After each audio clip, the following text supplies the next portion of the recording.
"What do you think?" I asked. "Why should I care? Make up your mind yourself." Lloyd brushed off the conversation. When I thought about how we could enjoy our remaining days in the Maldives without being bothered by anyone, my hesitation vanished. Once we got home, we quickly started packing. "Can we move right away?" "Yep, we're good to go." We had movers come immediately, and they began hauling away our packed items. Then we headed straight to the real estate agent. We'd like to sell our home. The agent was incredibly helpful and arranged for a same-day sale. Now, Lloyd truly had no place to go back to. My name is Marcy, and I'm 43 years old. I currently live with my husband Lloyd in a Manhattan apartment. We got married 5 years ago. We haven't had kids due to marrying late. Lloyd often says, "Life isn't just about having kids." And that helps me live without feeling guilty for not being able to have children. Lloyd is 45 and in the prime of his working life. Recently, he's been working a lot of overtime and coming home late. I used to work at the same company as Lloyd, but quit after we got married. Lloyd said it would be awkward to work at the same company as his wife. Since then, I've been a full-time housewife. One day my sister-in-law from the neighboring town called. It had been a while, so when she called to say she was concerned about our mother's condition and couldn't check on her, I agreed to go. Sister-in-law is a dependable person. I've been grateful to her many times since marrying Lloyd. Sister-in-law has 2 kids who are in 9th and 12th grade, and they're both doing well. I hold sister-in-law in high regard, so it's no surprise her kids are turning out great. Of course, I went to check on my mother-in-law the next day. It's easy to see why sister-in-law is such a great person when you meet mother-in-law. I adore mother-in-law. She's straightforward, has strong opinions, and is mindful of others. I feel truly grateful to have met such wonderful in-laws like mother-in-law and sister-in-law.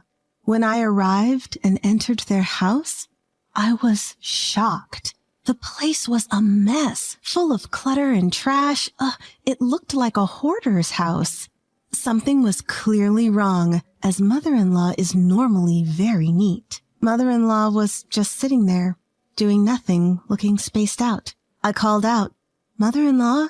She slowly turned her head and said, "Who are you again?" As she stood up, she looked at Lloyd and said, "Oh, Lloyd, welcome."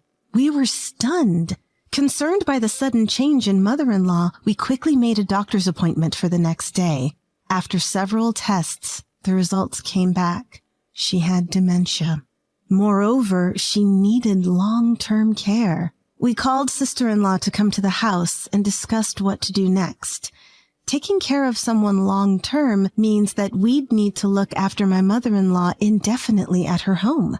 Of course, public programs and private services are also options, but my sister-in-law offered, "Marcy, thanks for everything. I'll take it from here." Surprisingly, Lloyd objected. "No, your place is far, and moving your kids would be a hassle." True. My sister-in-law lives in the next town over, which would require her younger child to change schools. "We should move in with my parents to take care of them. What do you think, Marcy?" I was shocked. I never thought Lloyd was that responsible. Moved by his sincerity, I agreed. Of course, all for my beloved mother-in-law. And so began my daily caregiving life for my mother-in-law. We moved in with her and started our new life together. I managed the household and took full responsibility for mother-in-law's care. She'd wander off if you took your eyes off her, so I had to constantly watch her. Whether doing laundry, cleaning, or cooking, I was always monitoring her. Then I noticed she looked lonely. Was this life really making her happy? Even with dementia, she should still have moments of joy. Being under constant surveillance couldn't be fun. So I tried something. "Mother-in-law, would you like to help me fold the laundry?" Her face lit up. "I'd love to." Though her hands weren't as nimble, she was clearly enjoying the task. I was relieved that I'd made the right call. From that point on, instead of watching her, we did things together. Seemingly, she found moving around less of a chore. On sunny days, how about we have lunch in the park today? That sounds lovely. And off we went for a meal outdoors. I never found this life burdensome. Sister-in-law always handled hospital trips, and her kids visited mother-in-law often. But one person was completely uncooperative. Lloyd. The same Lloyd who'd said, "We'll take care of mother-in-law." He never lifted a finger to help. Sharing updates or asking for his input always met with disinterest or reluctance. When I'd ask for help, "I'm tired from work. Why should I tire myself more at home?" was his response. He'd been working late, so maybe he was tired, but some help would be nice. He didn't even talk to mother-in-law. When I'd suggest plans for her, "Why should I care? Decide yourself." He'd brush me off. As it stood, it seemed Lloyd only came home to sleep. Things had gotten to a point where it seemed like Lloyd was coming home from work just to sleep. One evening, 11 p.m. came and went, and Lloyd hadn't returned. He'd often been saying he was working late, coming home just past 11, so I assumed that was the case tonight and went to bed first. However, I found it hard to fall asleep that night. As I lay there, the clock ticked past midnight. Where's Lloyd? I thought, just as I heard a car outside. It's unusual to hear a car at this hour, so I looked out the window. The person getting out of the car was Lloyd, and in the driver's seat, there was a woman. They both got out and smiled at each other, and unbelievably, they kissed. Not just for a moment. They lingered. I spontaneously took photos with my phone, amazed at myself for doing it. The house has a bedroom on the first floor. Our bedroom window isn't far from the car, and the photos captured everything clearly. My hands were trembling from the shock. I heard the front door open, and I rushed back to bed. Those photos would later become my trump card. From that night on, I started watching Lloyd more carefully. There were many suspicious signs. Telling me he was working late itself was suspicious. I knew what kind of work Lloyd was doing because we used to work at the same company. I know what kind of work Lloyd does, and it's easy to see that it doesn't require overtime. That kind of lie could be easily checked. So I called up an old colleague, friend. "Long time no talk. What's up?" "Sorry for the sudden call, but I was wondering about Lloyd's department. Have they been really busy lately?" "Lloyd? No, I just got transferred from his department last month. It's not busy at all, actually." There's no way he could be doing overtime in such a relaxed department, which means Lloyd is likely spending time with his affair partner. My suspicions were confirmed. One morning, I saw Lloyd getting ready to leave with a large bag. "What's with the big bag?" I asked. Nervously, he replied, "I have a sudden week-long business trip. Take care of things while I'm gone." "Where are you going for a week?" I don't know yet. I'll find out when I get to the office. So I'll be going." And he left, evasively. I texted friend, "Is anyone scheduled for a business trip today?" "I haven't checked, but shouldn't be. No big projects lately." Just as I thought. So he's going to be away from home for a week to meet his affair partner? Then my mother-in-law called my name. "Marcy." She showed me a piece of paper. Written in Lloyd's handwriting were what appeared to be a hotel name, phone number, today's and tomorrow's dates, and a room number. "What is this?" "Before doing Lloyd's laundry last time, I found this note in his pocket. I wish I had given it to you sooner. I'm sorry, Marcy." "Do you also suspect Lloyd then?" "Marcy, we can't just turn a blind eye to this. Lloyd must be held accountable. There's no time for us to be down." The mother-in-law speaking was the strong woman I knew before her dementia. I felt more determined seeing this side of her after so long. "Absolutely. I will not let him off the hook." First, considering mother-in-law's opinion, we decided to call sister-in-law.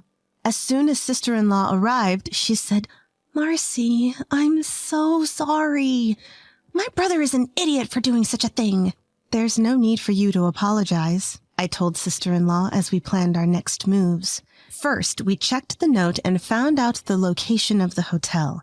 Lloyd was likely staying at this hotel for today and tomorrow. What would we do next? The next day, we decided to drive to the hotel in sister-in-law's car. We arrived at a hotel close to the airport and recognized a car in the parking lot. I looked at the pictures on my phone. Of course, they were the ones of Lloyd kissing another woman. It was the same car in those pictures. After a while, a familiar man came out of the hotel. It was Lloyd. We hid behind the cars to avoid being seen.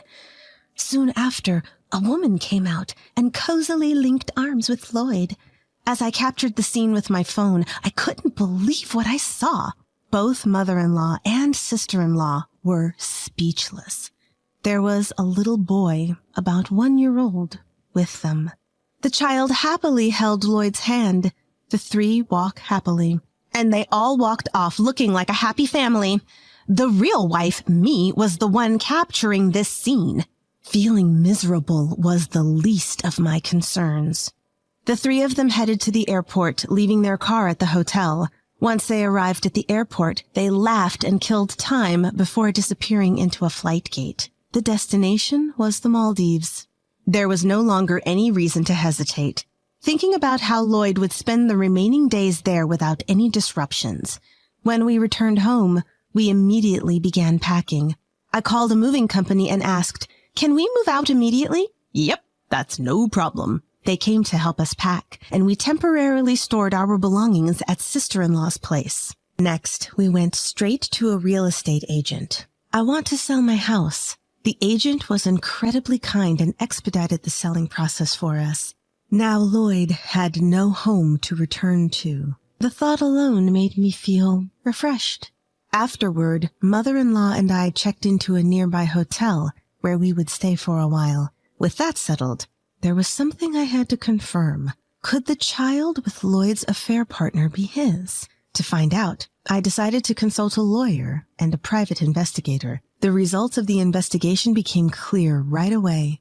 The report handed to me clearly listed that unfamiliar child as Lloyd's son. Lloyd had told me, "Kids aren't the only joy in life." But did he actually want a child? Did he have an affair because he couldn't have children with me? Only he knows the answer. But I can't keep this inside, as even my mother-in-law told me. I will never forgive him. 7 days later, my phone rang. It was Lloyd. "Hey, where are you? I can't get into the house. The key's not working." "That's because I sold the house." "What are you talking about?" "Hope you enjoyed your 6-day, 5-night trip to the Maldives. Must have been fun with your family of 3. Made some good memories, did you?" I could tell Lloyd was stunned on the other end of the line. I continued, "Your house is no longer there. We've moved and sold it. You should go back to your own child and that woman." "Wait, you misunderstand. That's not my kid. I was fed up with Lloyd's excuses and unleashed all my anger. "Don't you dare play games with me. You think your excuses are going to work now? I never want to see you again." For the first time, my usually talkative husband was silent. On speakerphone, my mother-in-law chimed in. "Lloyd, just so you know, there's no escaping this. We have all the evidence, and our lawyer is listening to this call. You'll be getting a compensation claim from Marcy, so pay it without arguing. Also, from now on, I'm cutting off any mother-son relationship with you. Don't think you can fall back on me, and you can forget about any inheritance." "What? Mom, you're clearly not suffering from dementia." "Can you believe it? I have genuine dementia. But listen, if Marcy is this hurt and in such a tight spot, how can I not step up? Marcy has been by my side, taking care of me all this time. I can't just sit around being a useless mother-in-law when I can't even repay her kindness." Hearing those words, tears flowed from my eyes, even after what my husband did to me. I felt truly blessed to have such a kind mother-in-law and a supportive sister-in-law. I was the luckiest daughter-in-law. Later on, Lloyd paid the $80,000 compensation I demanded, all in one go. Although it was a high sum, Thanks to my excellent lawyer, we managed to secure the full amount. While evidence photos helped, the most impactful was the revelation of his secret child. Though my inability to have children played a part, that's a complicated feeling. I reported every detail of Lloyd's affair to his company, and he became the talk of the office, but not in a good way. Everyone from his coworkers to his bosses started looking at him coldly. Even after paying the compensation, his savings depleted. He couldn't afford to quit, and he's living a miserable life working under those conditions. His affair partner turned cold on him once the money ran out, and he isn't even allowed to see his child. Yet he still has to pay child support, leaving him in a dire financial and emotional state. My sister-in-law's eldest got into college and moved out, so my mother-in-law moved in with her. I bought a piece of land and built a small house there, starting a new chapter in my life. I'm using my qualifications and working from home. I'm never lonely because my mother-in-law and sister-in-law frequently visit. My mother-in-law's dementia seemed to miraculously disappear. Doctors say it's not a full recovery, but she believes it's all thanks to Marcy. I plan to find more joy in my life and live each day happier than ever before.